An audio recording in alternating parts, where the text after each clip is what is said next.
Musik punk rock mungkin berterima kasih kepada Sex Pistols untuk nihilisme, Iggy Pop dan The Stooges untuk aksi panggung, dan The Clash untuk kritik sosial politik. Namun faktor penting yakni musik berterima kasihlah kepada Ramones, yang karya-karyanya seakan digeber bersama dengan lirik jalanan. Ramones menjadi wajah punk Amerika Serikat di penghujung 70-an. Ramones adalah kelompok musik rock dari Amerika Serikat yang biasanya dikenal sebagai kelompok band punk rock pertama setelah didirikan di Forest Hills, Queens, New York pada tahun 1974. Ketenaran The Ramones pada eranya membututi kesuksesan The Beatles. Band asal Amerika ini bahkan sempat masuk dalam daftar 100 Greatest Artists of All Time versi majalah Rolling Stone. Awal mula The Ramones dibentuk dalam format kuartet, yakni Joey Ramone pada vokal, Didi Ramone pada gitar bass, Johnny Ramone pada gitar, dan Tommy Ramone pada drum. Namun kini tidak ada personel awal yang masih tersisa hingga saat ini.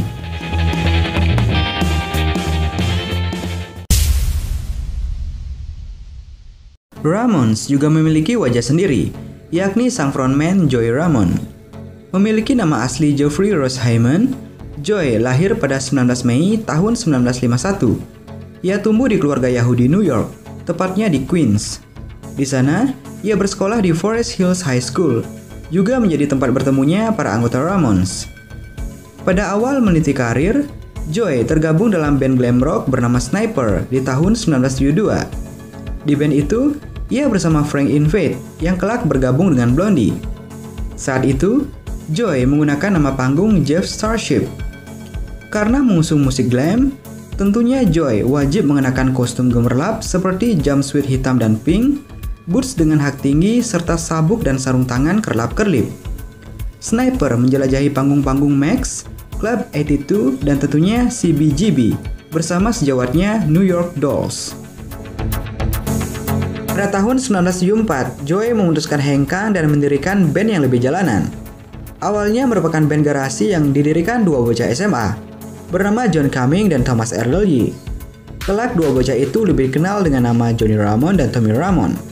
Selanjutnya, bergabunglah pemuda pindahan asal Jerman bernama Douglas Colvin. Kelak lebih dikenal dengan nama Didi Ramone serta Joey. Formasi awalnya adalah Joey di posisi drum, Johnny di gitar, dan Didi di posisi vokal dan bass. Didi pula yang menemukan nama Ramones, terinspirasi dari nama samaran Paul McCartney, yakni Paul Ramon. Ia pun membujuk rekan-rekan satu bandnya untuk menggunakan nama alias Ramones. Ternyata, saat band berjalan, Didi kewalahan memegang kontrol vokal dan bass. Atas saran Tommy yang saat itu menjabat jadi manajer band, Joey ditunjuk untuk maju menjadi vokalis. Tommy akhirnya mengisi kekosongan posisi penembus drum.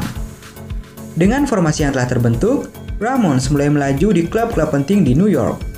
Penampilan mereka yang ngebut tanpa basa-basi, teriakan khas 1, 2, 3, 4 dari Didi di awal lagu, hingga fashion jaket kulit hitam, seketika menjadi perbincangan hangat di kancah underground di New York.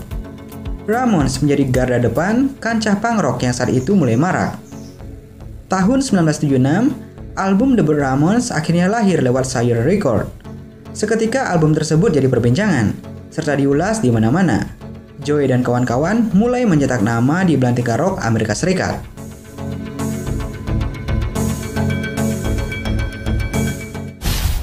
Tahun 1984, album Too Tall to Die yang diproduksi oleh Tommy Ramone dan Ed Stasham rilis. Album ini semakin berisi dengan lirik yang dalam. Suara Joey pun jauh lebih berkarakter dari sebelumnya. Namun seperti yang sudah-sudah, album mereka ini tidak diikuti dengan kesuksesan. Sebagaimana diketahui, Ramones adalah grup pelopor punk yang paling tidak beruntung secara komersial. Album pertama mereka yang bertajuk Ramones baru disertifikasi Gold pada tahun 2014. 38 tahun setelah album tersebut rilis. Kelelahan dan rasa bosan akan pertengkaran tak berujung pun selanjutnya menyerang basis mereka, Didi. Ia pun ingin berputar haluan menyongsong perubahan, dan musik yang dipilihnya adalah hip hop rap. Tahun 1989, album rap Didi yang berjudul Standing in the Spotlight di bawah nama Diddy King rilis dan sukses terjerembab menjadi salah satu album paling buruk sepanjang masa.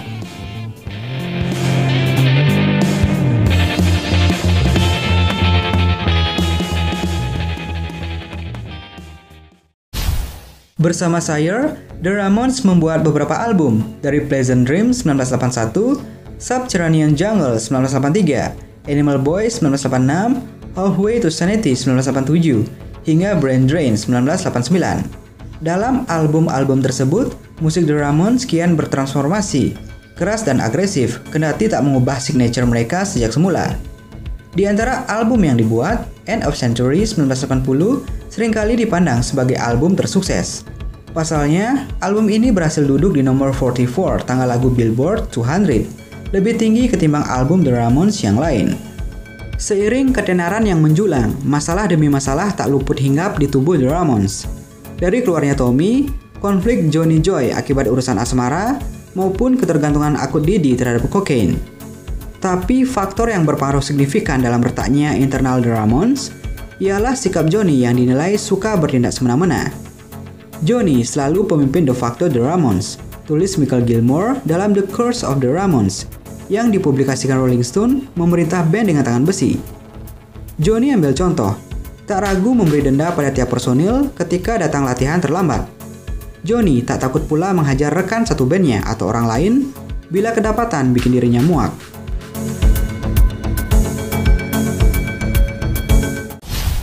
Tahun 1989, sesuai janjinya, Didi meninggalkan Ramones. Namun ia masih menulis lagu untuk band yang membesarkannya itu. Sebagai pengganti Didi, direkrutlah Christopher Joseph Ward, atau yang selanjutnya dikenal dengan C.J. Ramone, dan bertahan hingga band ini bubar.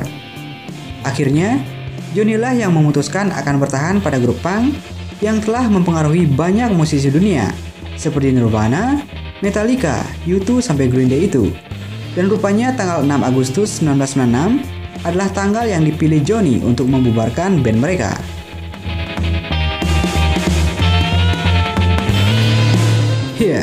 Setelah berjalan selama 20 tahun lebih dengan bongkar pasang drummer, akhirnya pada 1996, Ramones memutuskan untuk bubar.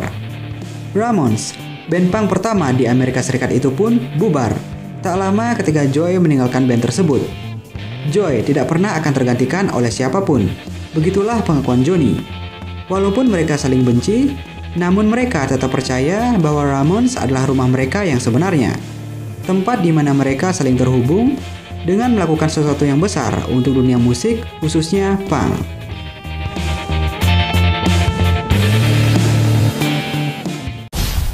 Dalam konser perpisahannya yang berlangsung pada tanggal 6 Agustus 1996, Ramones juga mendatangkan musisi tamu, seperti Lemmy Kilmister dari Motorhead, Eddie Vedder dari Pearl Jam, Chris Cornell dari Soundgarden, serta Tim Armstrong dan Lars Frederiksen dari Rancid. Usai Ramones bubar, Joy masih aktif menjadi produser. Ia sempat memproduksi album ini penyanyi favoritnya Ronnie Spector, The Ronettes, berjudul She Talks to Rainbow di tahun 1999. Ia bahkan sempat menjadi manajer dan produser band punk The Independents. Di pembuka milenium baru, Joy menggarap album solo perdananya bersama produser Daniel Ray, yang juga menjadi produser Ramones di akhir karirnya.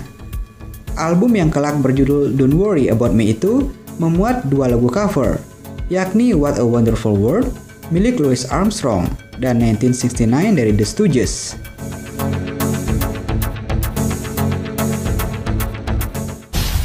Namun sayang, setelah 7 tahun didiagnosis terkena kanker limfoma, Joy akhirnya tak dapat melawannya lagi dan menghembuskan nafas terakhir pada 15 April tahun 2001, sebulan sebelum ulang tahunnya ke-50 di Rumah Sakit New York Presbyterian. Kabarnya Joy wafat diiringi lagu In a Little While dari U2. Dunia musik rock pun kehilangan salah satu frontman terkerennya. Setelah meninggalnya Joy, album solo perdananya pun dirilis pada tahun 2002. Kemudian, banyak cara yang dilakukan untuk mengenang sosok Joy. Yang paling tersohor adalah namanya diabadikan menjadi nama jalan di sebuah blok di East 2nd Street, New York City. Lokasi tersebut adalah tempat di mana Joy dan Didi sempat tinggal bareng serta berdekatan dengan CBGB. Nantinya papan nama jalan bertuliskan Joy Ramone Place itu menjadi papan jalan di New York City yang paling sering dicuri. Ia dan Ramones juga dilantik ke Rock and Roll Hall of Fame pada tahun 2001. Tak lama berselang, pada tahun 2002, Didi Ramone meninggal dunia karena overdosis heroin. Johnny pun menyusul. Ia meninggal di Los Angeles pada tanggal 15 September tahun 2004 karena kanker prostat. Akan halnya Tommy, ia meninggal karena kanker pada tanggal 11 Juli tahun 2014 di usianya yang ke-65 tahun.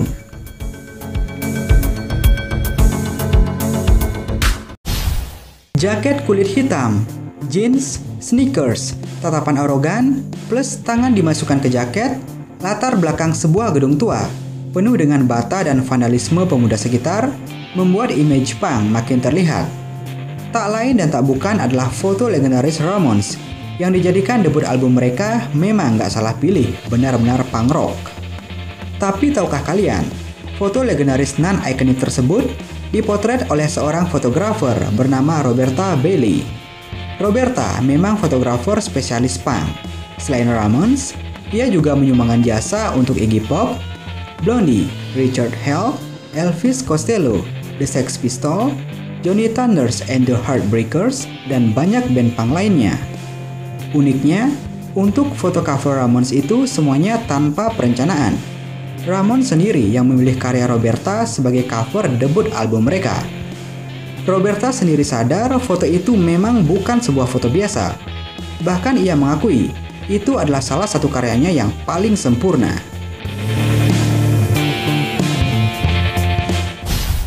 Setiap kali kita mendengar seruan "Hey yo let's go", pasti akan selalu teringat vokalis berambut gondrong berponi dengan jaket kulit hitam dan celana jeans belel. Sosoknya yang jangkung dengan vokal tak merdu tapi khas akan terus dikenang.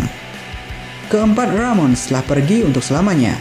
Namun karya-karya mereka masih dan akan selalu bergema di mana-mana. Ramones menunjukkan bahwa sebuah band tidak hanya semata-mata memainkan musik yang sama, namun lebih dari itu. Sebuah band yang harus dilandasi oleh ikatan kuat yang terbentuk dari semangat, kepercayaan, dan tujuan yang sama.